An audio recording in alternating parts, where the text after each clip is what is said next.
record this. I gave you one Bhagavad-Gita, Rajna. Hare Krishna, good morning. Morning, Hare Krishna. Online we have Bhakti Kira and Mother Anasuya, Bhakti Kim, and Dr. George. Hare Krishna, good morning. Live here in person, we have Mother Malini, Prampara Prabhu, Bhakta Devin Prabhu, and Amanda. Thanks, nice to have you with us. And Damayanti, yes, she is here as well. And I'm Garuda. Good morning, Hare Krishna. So yes, we are hosting at our house. It's kind of fun. We haven't done it in a while. Yeah, I was thinking like, usually my process of giving classes, what's happening for me currently? So that's what this class is about. You know, I like to use this giving class as an opportunity to kind of create a deeper understanding for myself and maybe like, you know, just kind of move some stuff where I get stuck. So today we are going to the Bhagavad-Gita. Recently I've been doing a monthly Bhagavad-Gita class on the plates.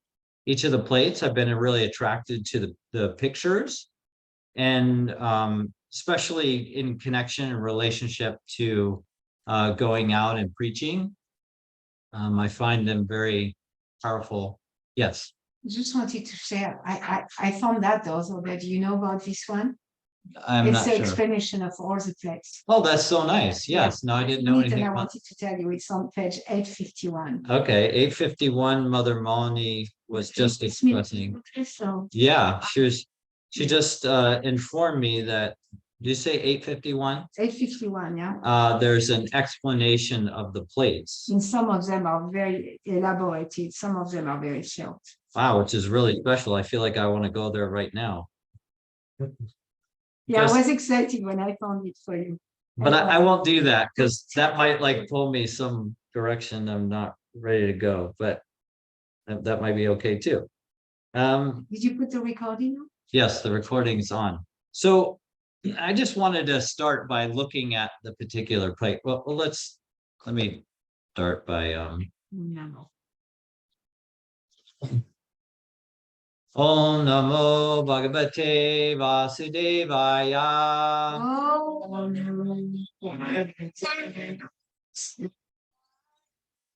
Om Namo Bhagavate Vasudevaya.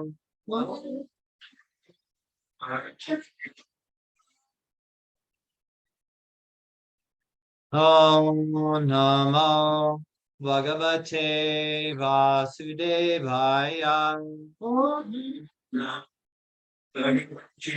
Vasudevaya.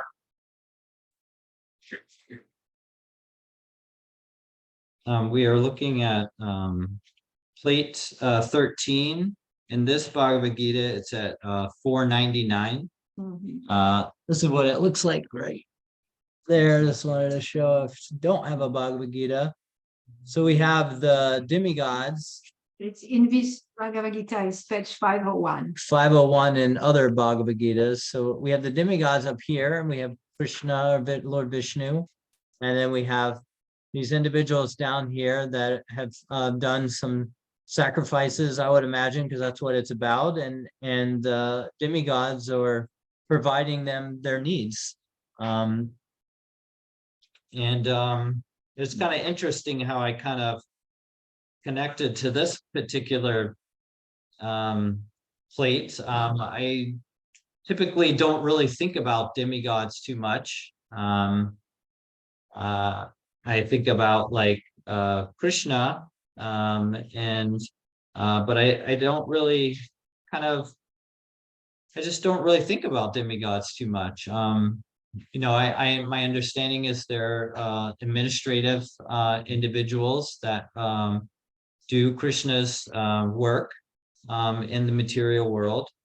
They have service they do directly for Krishna. But I don't generally even think about them.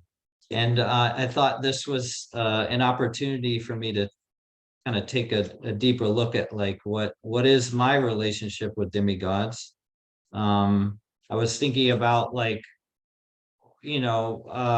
in different times in my life, like growing up in school and like hearing about like, the Greek gods and all, their different qualities, and then even like Native American, like kind of, this idea that there's a sun god and and there's a process to worship them, and a god for rain to provide them crops. So this theme seems to be a common theme, throughout history, at least what I saw in high school, growing up in school. And then coming to this Krishna consciousness and seeing that, oh, okay, like, this is interesting. There's demigods here as well. And like, there's like this, similar theme throughout like the world, where these beings are, have responsibilities, and they have control over these elements, and then we provide service to them, sacrifice to them, and then they provide back to us, like this relationship kind of thing happening.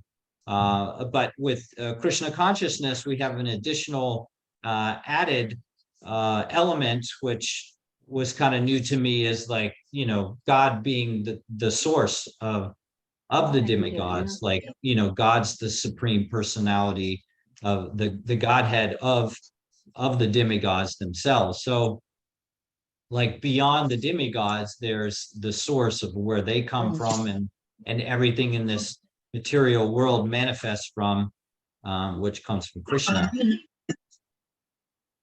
Hare Krishna. Bhakti Kim, did you have a question, or I saw your sound came on? No? Okay. So associated with that plate, I'm going to go to page, well, I guess it's different for everybody. So it's chapter 3, text 12.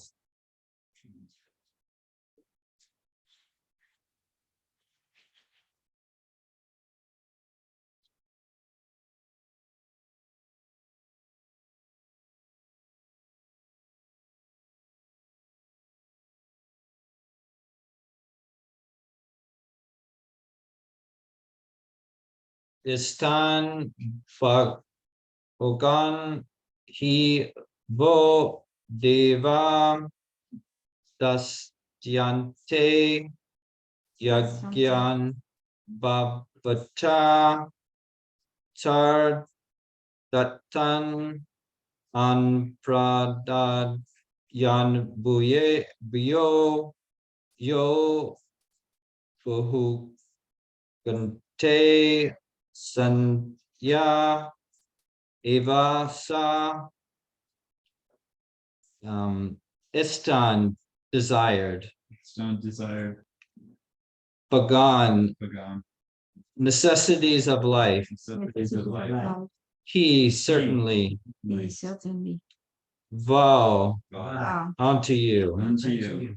Deva, Deva, the demigods. demigods. Dasyante, Dasyante, award. award. Yagyan Bhavataya, Yagyan Bhavata, being satisfied by the performance of sacrifices. being satisfied by the sacrifice. Tahi, by Thai, by them. by them. Datan, Datan, things given. things given. Apradaye, Aprahaya, enjoys. Without offering. offering. Oh, without offering. Edbaiha, Evya, to the demigods. to the demigods. Ya, Yeah. he, He. who. Who. But Bokate Bhakti. enjoys. Enjoys. Dene, Stana, thief. thief. Ava, Eva. certainly. Certainly. Sa Sa is he. is he. In charge of the various necessities of life, the demigods being satisfied by the performance of yajna, sacrifice, supply all necessities to man. But he who enjoys these gifts without offering them to the demigods in return is certainly a thief. Purport: by his divine grace, A.C. Bhaktivedanta Swami Prabhupada. Ki Jai. The demigods are authorized supplying agents on behalf of the Supreme Personality of Godhead, Vishnu. Therefore, they must be satisfied by the performance of prescribed yajnas. In the Vedas, there are different kinds of yajnas prescribed for different kinds of demigods, but all are ultimately offered to the Supreme Personality of Godhead. For one who cannot understand what the personality of Godhead is, sacrifice to the demigods is recommended. According to the different material qualities of persons concerned, different types of yajnas are recommended in the Vedas. Worship of different demigods is also on the same basis, namely, according to different qualities. For example, the meat eaters are recommended to worship the goddess Kali, the ghastly form of material nature.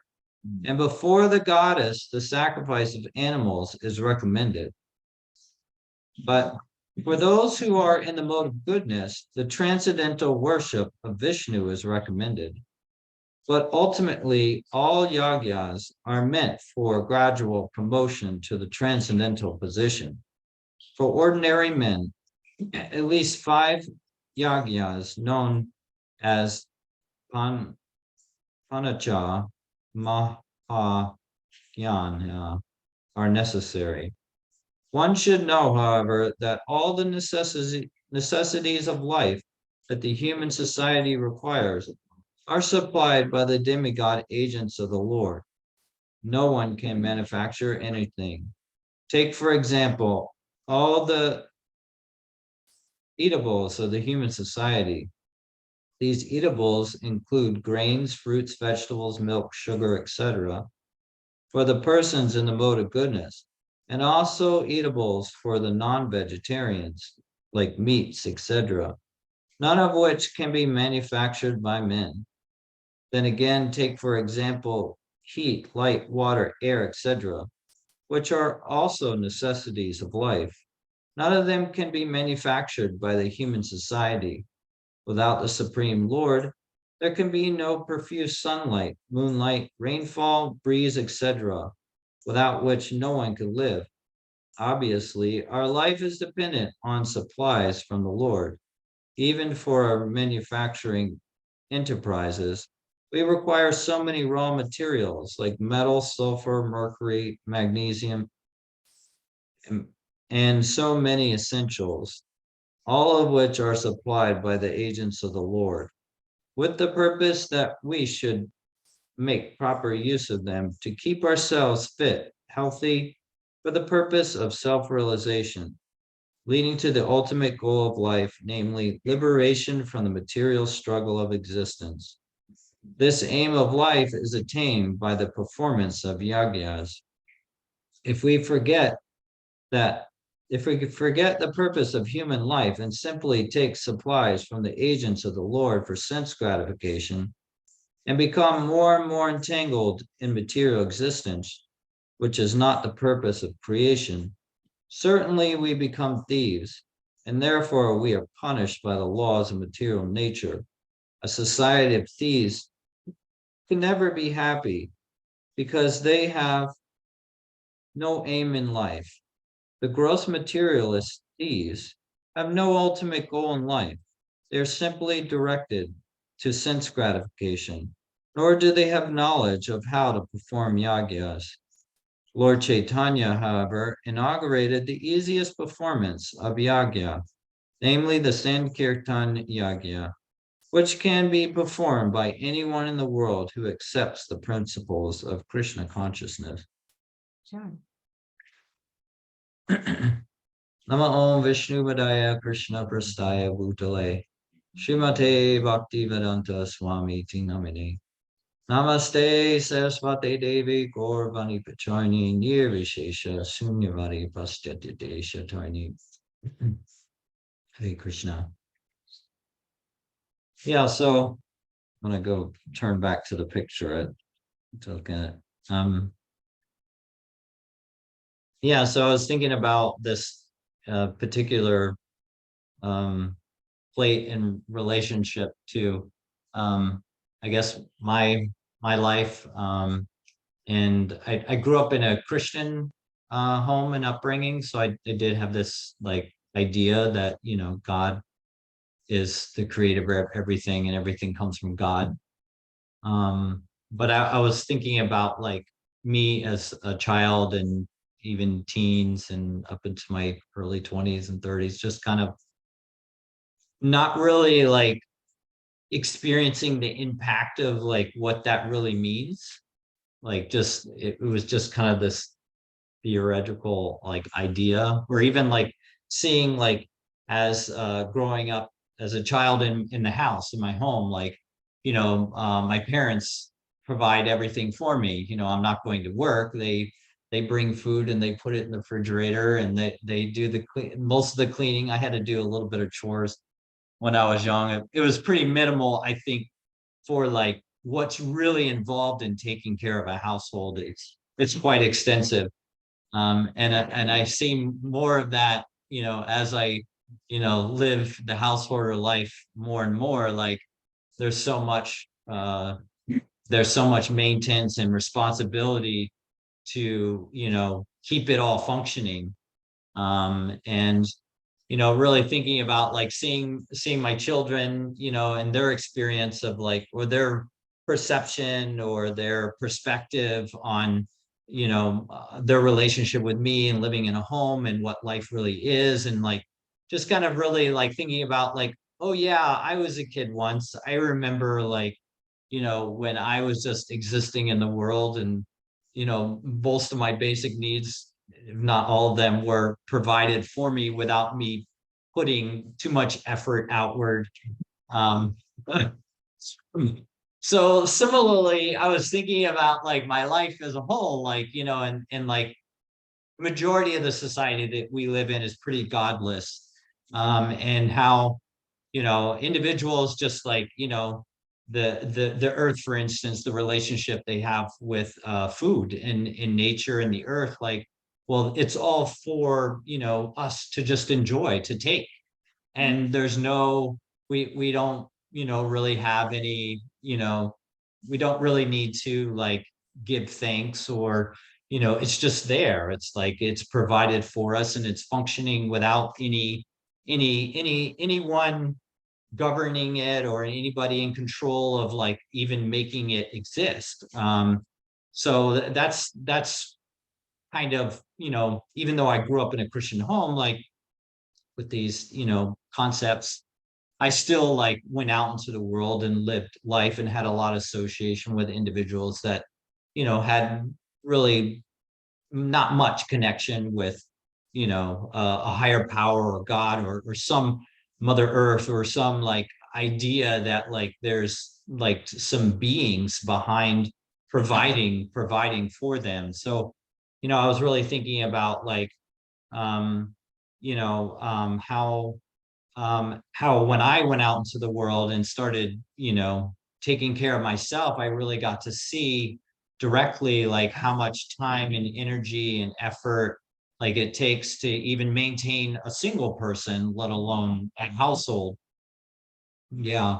And it helped me gain a new perspective of like, oh, when I went to visit my mom and spend time with her, I would go out of my way to do more and more and more as I got older, because I could see like not only what she still did, but like what she did for me when I was a child, and how much time and energy she was like, and just her using her mind to, and in intention to give, to provide me something in this world, like using her presence and being to provide that for me. So it only made sense for me to like want to give back. It was just like, okay, like, I get it now. I get like how much work and time and energy it takes to run a household, especially now that I'm a householder. And then I was thinking also, um, how much of my householder life has been like, me really thinking about how much I'm the doer and I need to figure it out. Like, well, I'm not just a doer, Damayanti's my wife, and she's also the doer in our household. And how we can get so like caught up in like you're saying a whole other class on top of word you're saying, I'm also saying something else. a whole other class. Like, no, just like, sorry to interrupt. Yeah. She's making a joke. Okay. Yeah. So I was just thinking about how we get caught up in like being the doers, and being can be caught up and lost in that like concept and that like consciousness. And then me feeling all sorts of anxiety and like, just all sorts of feelings come up around like, oh, where's money going to come from? Oh, my body's breaking down. I need a new career. It's like all these variables, things, and there's more and more expenses come up, and like, I need to figure it out. She needs to figure it out. Like we're like, all kind of getting caught up into that. And I was reading. Damayanti and I have been going out and distributing books and doing kirtan, and it's I can't think of like. It's like I feel like it's been the most powerful like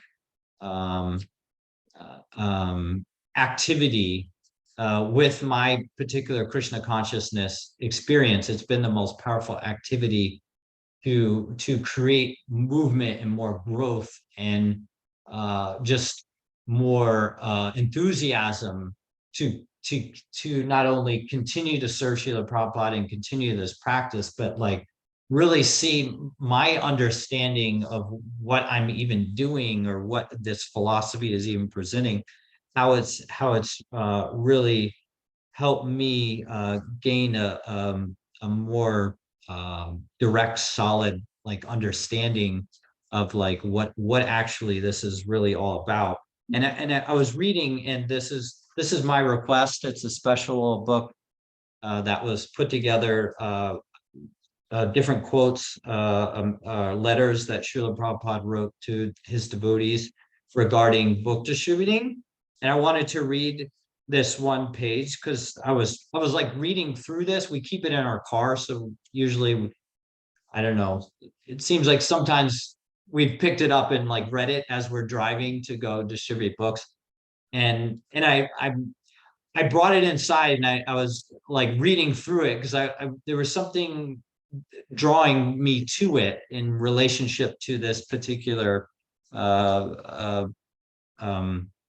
verse for me personally. And so I wanted to read this particular page. And so Srila Prabhupada's it's a letter to Karananda. That's fun. My guru Maharaj used to say, don't worry about money. Do something nice for Krishna and money will come. So we should always be thinking how to distribute the message of Krishna, and surely he will give us facility.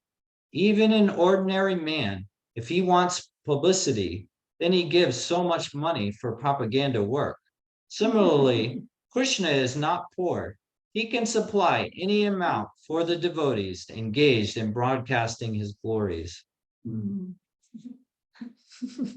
And when I read this, it like brought tears to my eyes because I was like thinking about like how much like I can get like so stressed out and so worried about like money. It's like and to where it's like I'm like thinking about all these different ways I need to make this new way to make money and this new way. It's like, and then I get so like I just get so like heavy burden with this like responsibility of like thinking about making money. And it like when I read this, I'm like, I want to live that way. I want to live like, I don't even think about money anymore. I just am thinking about how can I serve Krishna more nicely? How can I serve Srila Prabhupada more nicely? And then what comes up for me is like, well, I mean, that's only for people that are just like, living in a temple, they have no possessions, and, they're just going out and, it's like, and then I think about like myself and my position. It's like, oh, I took on all these financial responsibilities. I'm like, that's in the mode of ignorance, and like, just have all of this judgment of like, well, because I made the decisions that I made, that Krishna is not going to just provide for me.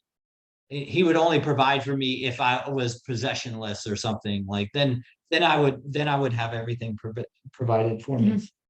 So I guess that's kind of where I'm still kind of at with my judgment of like myself, and where, it's like, I want that. I want to be able to just like think all the time, like, how can I serve Srila Prabhupada? How can I serve today? How can I serve Srila Prabhupada tomorrow? How can I serve Krishna with my life, like with everything that I have, with this house, with my finances, with everything that I have, to really kind of be in that, like, always just sounds so liberating, so exciting to live that way. And yet I'm like, I don't feel the trust that Krishna will catch me in going that direction. I feel like, well, that's where I'm at. So that's why I wanted to share about this particular, in relationship to this particular verse, thinking about like how, how like,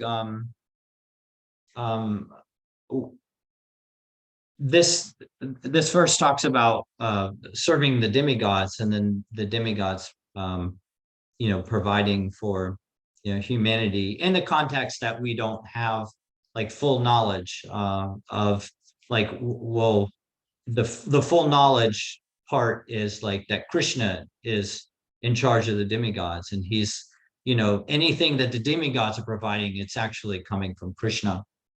And at the end of the verse, it talks about Lord Chaitanya giving us the simple process of chanting and hearing, and Srila Prabhupada as well, giving us his full like guidance, and giving us a program to follow for our lives.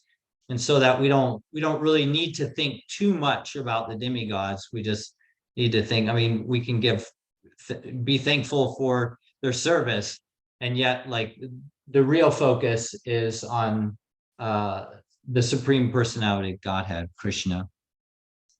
Let's see, I wrote some notes, so I kind of wanted to go there.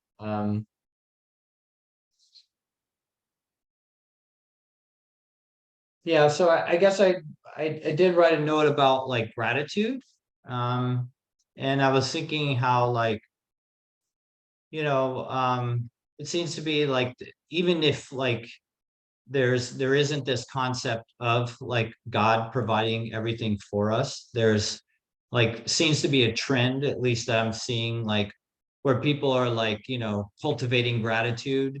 It's like a healthy, like positive direction. Like, people have little signs they'll put on their wall or something, whatever, even if they're atheists, just this gratitude. And then I was thinking like the yoga community, it's like, kind of a popular thing for, to do gratitude processes, to like connect to gratitude. And then I was thinking about like even my own experience of like, how often am I like really connecting to gratitude with everything in my life. I have the tendency to look at like all the problems that I have in life, in my life, and every day I have the opportunity to connect to the gratitude of even being in this human body.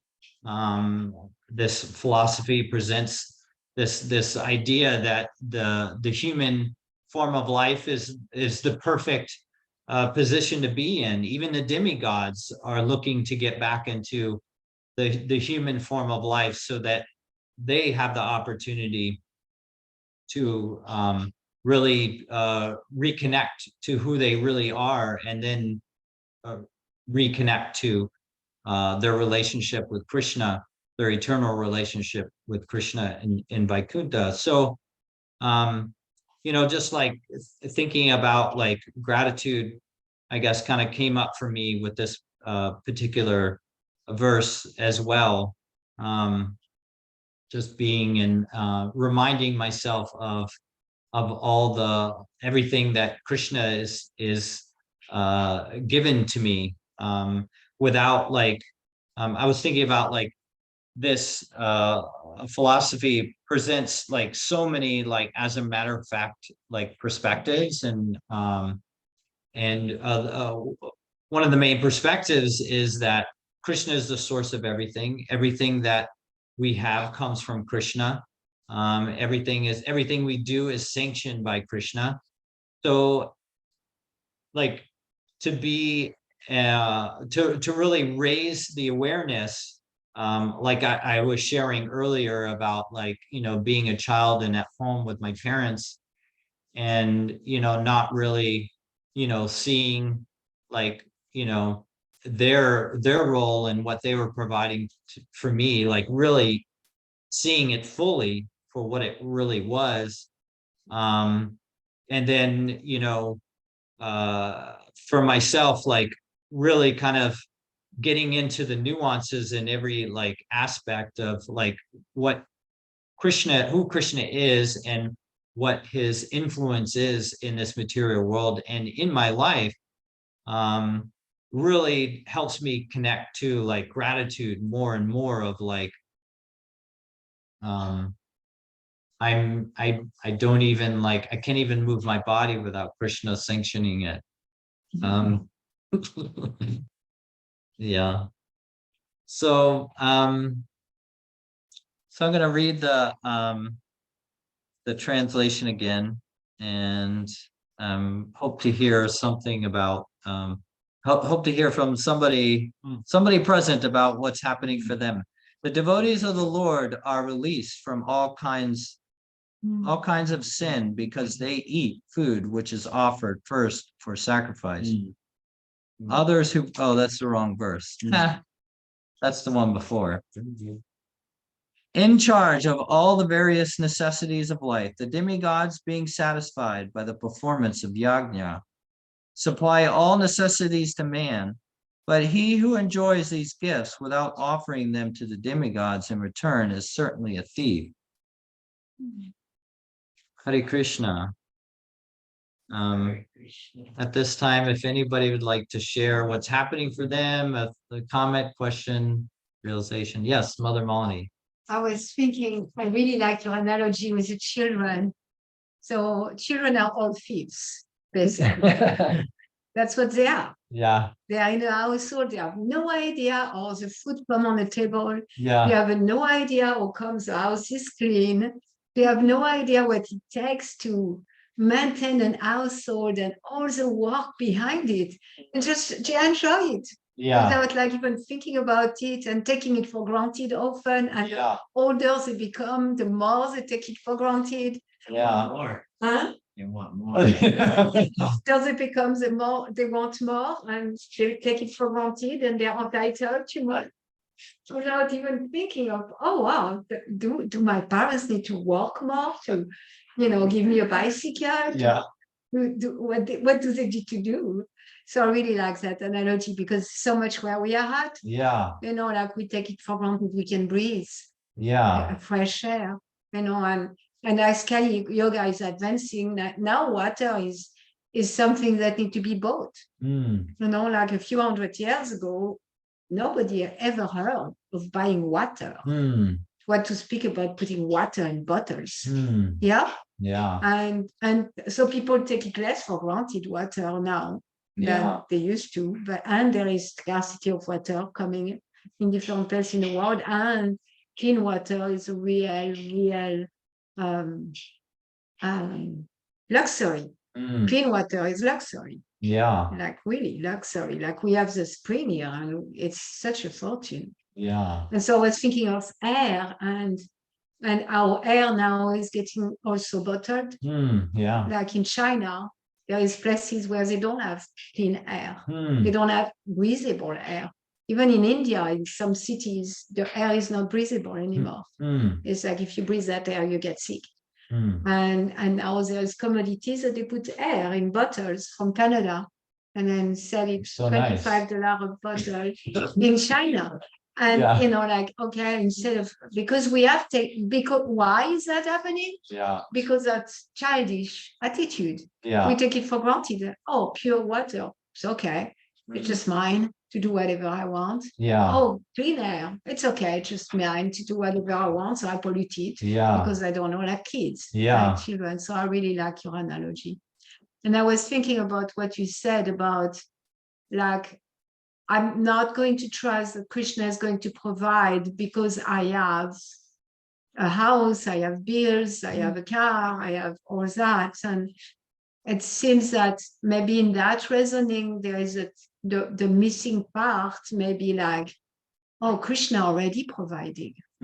It's not like he's going to provide for me if I serve him.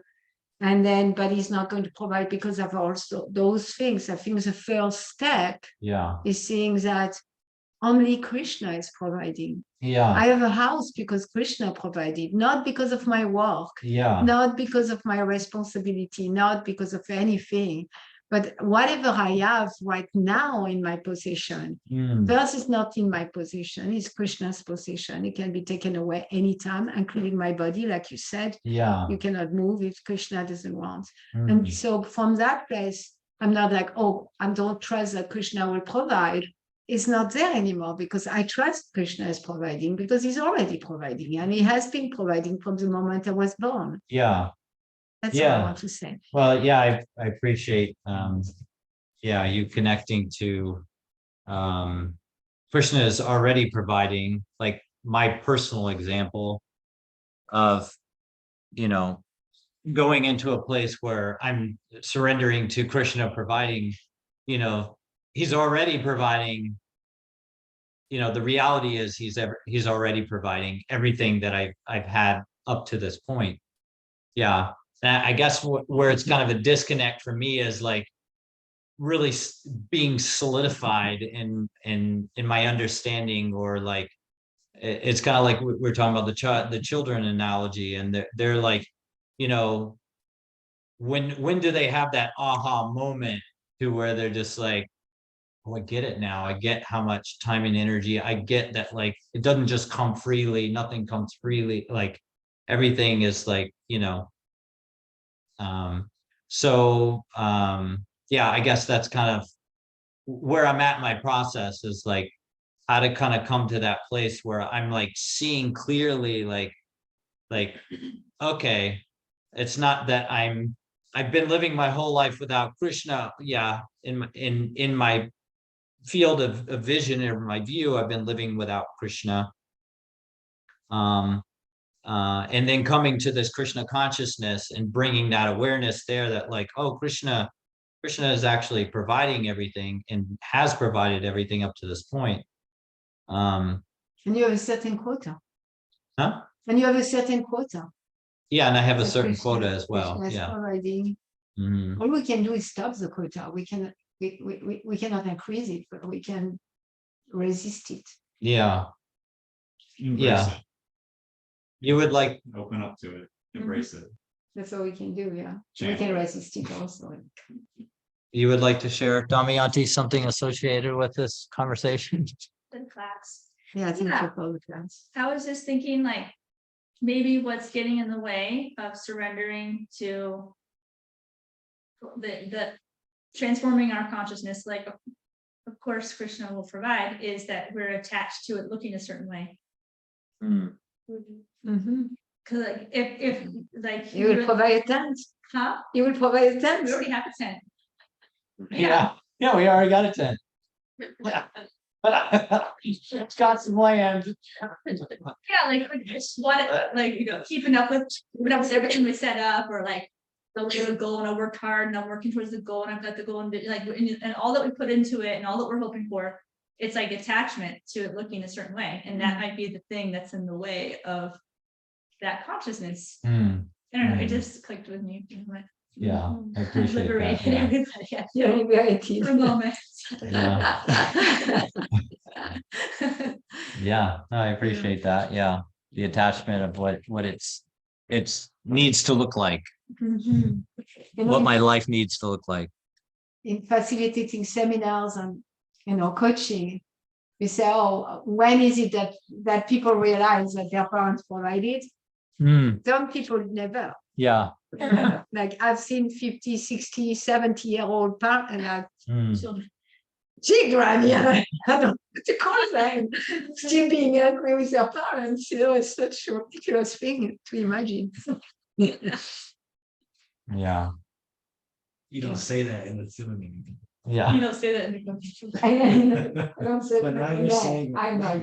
Well, Oh, that's true. you're expert. You're experts. Yeah. And, nah, okay. She's professional.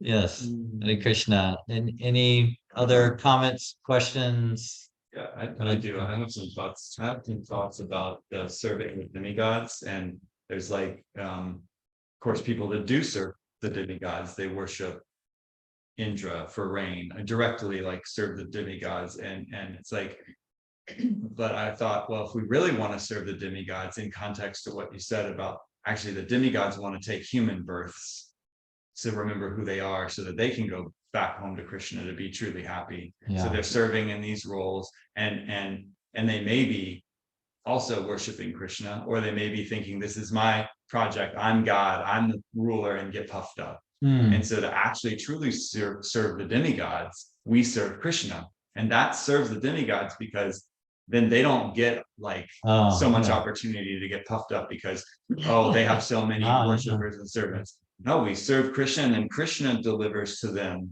their quotas, their satisfaction, and their happiness and fulfillment and joy. And that's the perfect cycle. So we are serving the demigods by serving Krishna. We're supporting them in their relationship and directly with Krishna's. Nice. And that's the whole pastime of how Lord Damodar picks up Govardhan Hill, because Indra's so angry that Krishna diverts his entire sacrifice to away from Indra to Krishna, and so he floods the thing, and he needs to be like humbled and like chastised for that by Krishna, and then he realizes in shame that he was so puffed up and demanding, and so then he surrenders to Krishna too. So yeah, I appreciate you bringing that to light. Yeah, we serve the demigods by serving Krishna directly as well. All the living entities we serve by serving Krishna directly. To bring the focus to Krishna is like, and off of, I'm so powerful, I'm Indra, and I provided you, actually. Yes. We have the demigods for those little children. Yeah. Yeah. So I appreciate that. And in connection to our, our celebration month, relationship to that pastime. Thank you. Govardhan. What's the name of the day? Govardhan Puja is on October 25th. That's during this month. Kartik. October 25th. Yeah. We're doing a celebration at the temple today. Oh no, I was confused. I told you that. Kim raised their hand. Okay. It's like in 2 weeks. Hare Krishna. Thank you for the talk.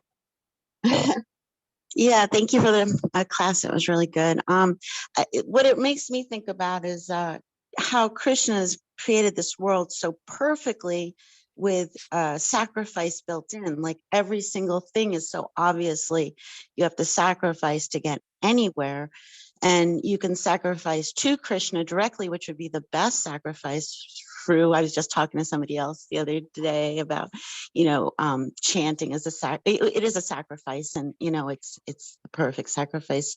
But there's so many sacrifices. But if we don't do that, then it's still built in so perfectly to the world. Like, you were talking about food. Well, you have to sacrifice work or money for food, and just everything there's nothing we get in this world without sacrifice. And I feel like Krishna's built that in so perfectly to this world that it's a lesson we can't ever even get away from, even if we want to, because it's built into the material world with everything. And like even Malini was mentioning pollution, why is the air so bad? Why is the water so bad? It's a very material thing. Like, people didn't want to sacrifice, their energy and money and everything to create better ways to not pollute. So instead they were greedy, and there was not enough sacrifice, and then everything gets ruined. I don't know. It's just, I don't know. To me, it just shows how perfectly Krishna has built sacrifice into our development, and our progress. And we could just sacrifice to him. That would be the best. But if we refuse to do that, we're still going to sacrifice, that's what it all came to me. It was really nice talk. Thank you. Yeah, thank you. I appreciate, you highlighting that, like, everything that we do, there's austerities and sacrifices, and to obtain anything, to move anywhere, go anywhere, do anything. And how that, it's a part of our existence. And connecting again to this transcendental knowledge that we have, we're so fortunate to really know how to direct our energy in sacrifice and austerities for the ultimate goal in life. We're all participating in that process, whether we have perfect knowledge or not. As you were saying, thank you. Hare Krishna.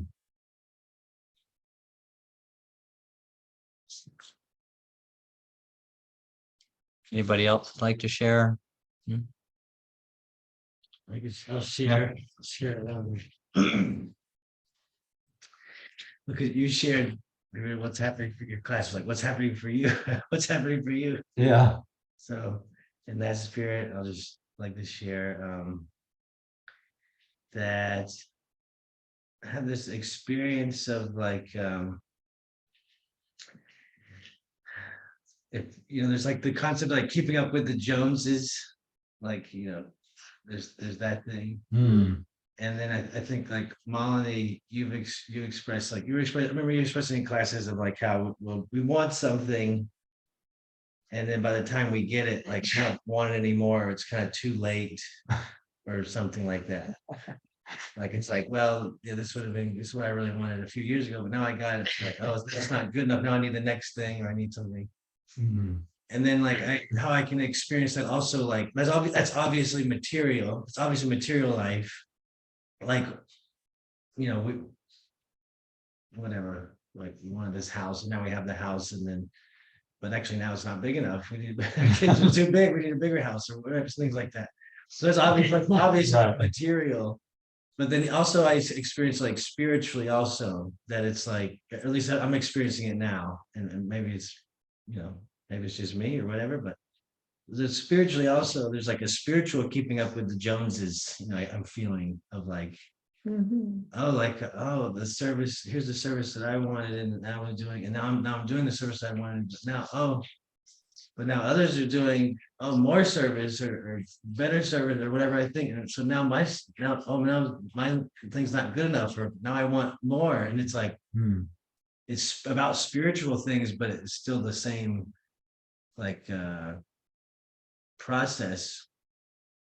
And so I see how it can be like, that can be a good thing. It sounds good. It could be purifying in a sense of like, oh yeah, well, but then like how I respond to it, because if I still respond like materially of like, oh well, what I'm doing is not good enough, and is actually, nothing or whatever, and then what other people are doing is way better, and then and then it's still the same kind of like material, keeping up with the Joneses, like, bracket kind of thing.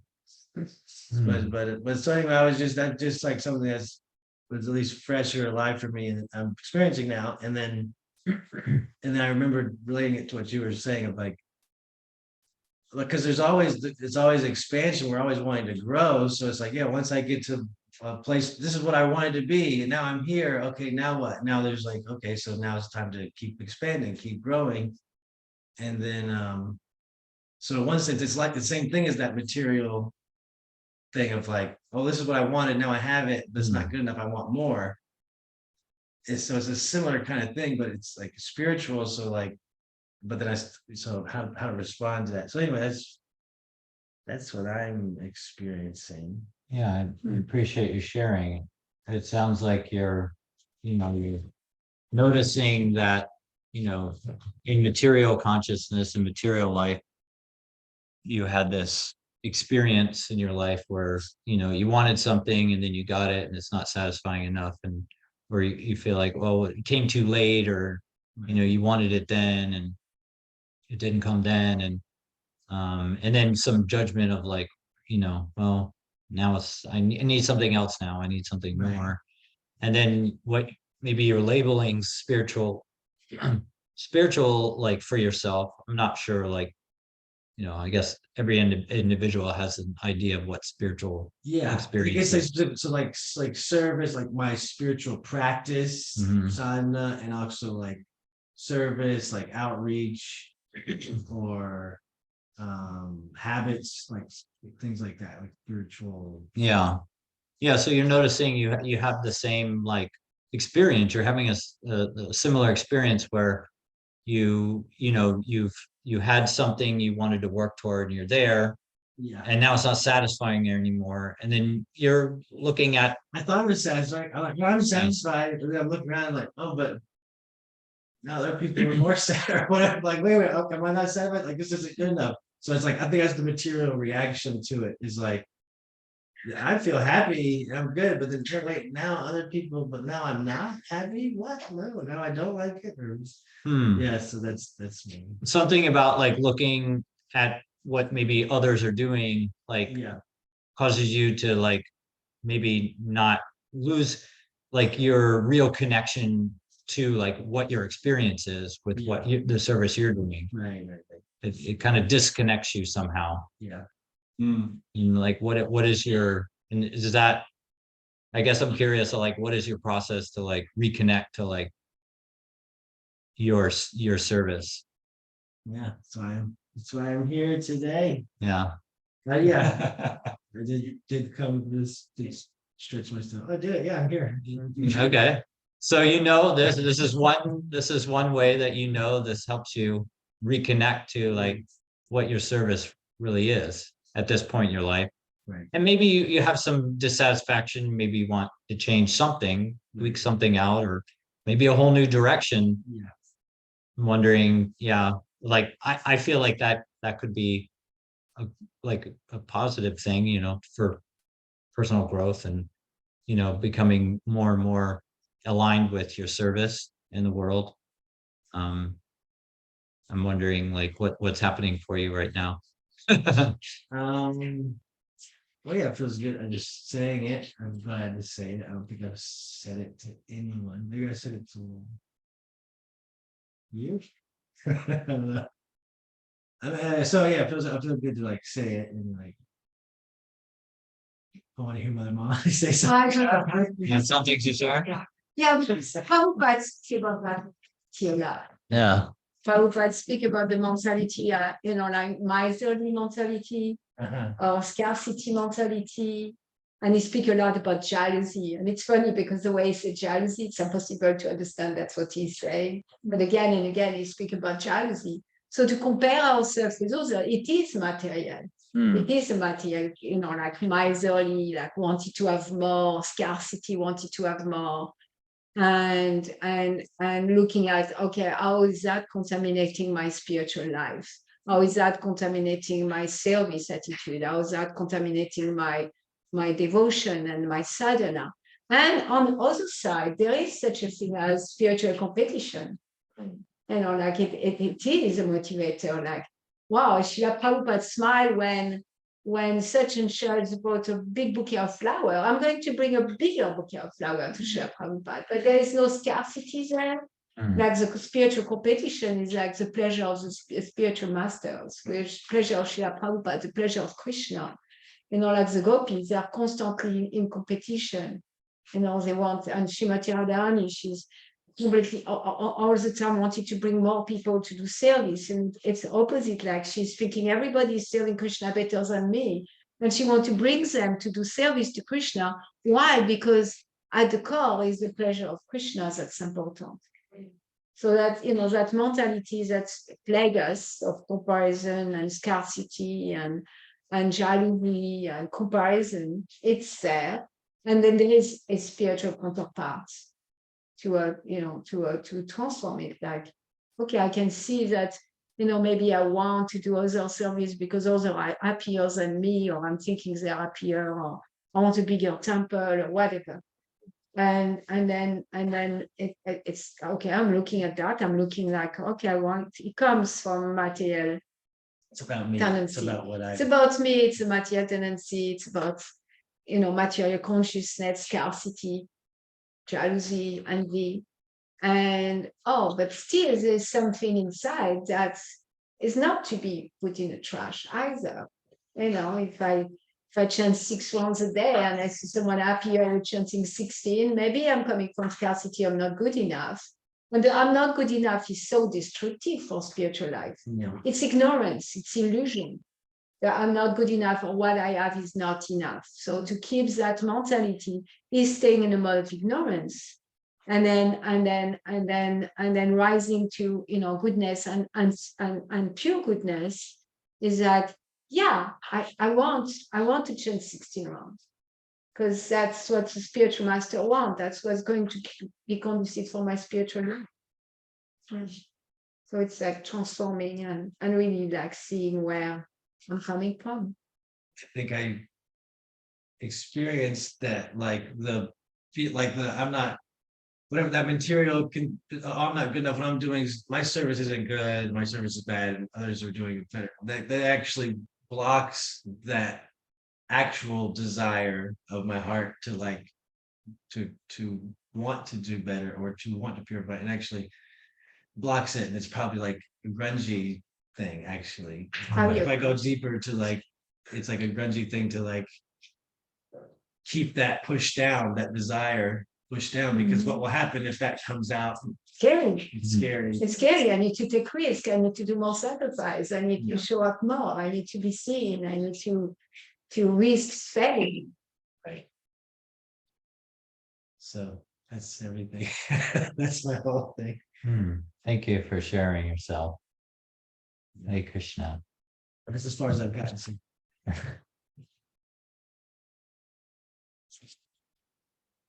Any more comments, questions? Bhagavad-Gita ki jai, Srila Prabhupada ki jai. Hare Krishna. Hare Krishna.